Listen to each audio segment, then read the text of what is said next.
Why the Children of Birmingham Marched was published in 2018. The author is Cynthia Levinson.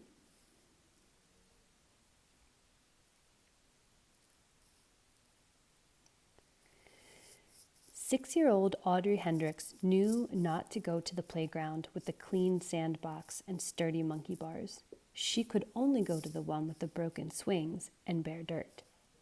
James Stewart, who was 12, couldn't play baseball on the field with a freshly marked diamond. If he stood by the fence to watch white boys play there, a policeman might order him to move along.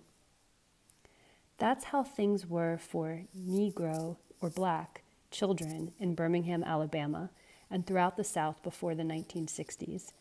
Birmingham's laws stated, quote, "Negroes and whites were not to play together," end quote. And the city cleaned up the parks only where white kids played. Audrey, James, and their friends never talked to or even saw white children at school, church, restaurants, or the library.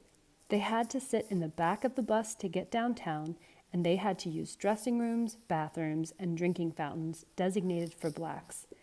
Just about every place in Birmingham was segregated or racially separated, except for the sidewalks. For years, black people tried to change the laws. Audrey's parents sued the city, saying that Audrey had the right to play in any park. In 1962, a judge ordered the city to open the parks to everyone. Instead, Birmingham closed all of them. A Baptist minister named Fred Shuttlesworth also tried to end segregation in the city. Starting in 1956, he held church meetings every Monday. Audrey heard him preach that the police force should hire black people as well as white. Children should go to school together, regardless of race, he said. Black people should be able to sit anywhere on the bus. Because of Shuttlesworth's views, a white man named Dynamite Bob Chambliss bombed his home. Fortunately, Reverend Shuttlesworth and his family were unhurt, but so many black families' houses and churches were bombed that people nicknamed the city Birmingham. Finally, in 1963, Shuttlesworth asked Martin Luther King Jr. for help. King was a minister in Atlanta in those days and had been a leader in the civil rights movement since the 1950s. First, King said, Shuttlesworth and other black ministers should hold meetings at their churches every night. Soon, thousands of people attended these mass meetings to pray, sing, and figure out how to integrate Birmingham. Children like Audrey and James loved these gatherings. They saw friends, heard King's inspiring sermons, and sang moving civil rights songs with the choir, which included Audrey's big family. Churches were filled to the brim, James said. King also said, "Fill the jails." He believed that when laws are unfair and unconstitutional, people have the right to disobey them. If 1,000 people broke the laws and got arrested, they would fill the jails to the brim. Then Commissioner Bull Connor, head of the Birmingham police, would have a big problem. If more and more people disobeyed the law, he wouldn't have room for all of them in jail, and he wouldn't be able to enforce the laws. King also talked about nonviolence. He believed in the power of peaceful protest. Everyone had to promise not to fight back if policemen beat them. Through the month of April 1963, King, Shuttlesworth, and others tried to persuade people to protest Birmingham's segregation. They urged protesters to sit in at lunch counters where blacks were not served. They wanted people to picket segregated stores by carrying signs. They wanted them to march to City Hall demanding integration.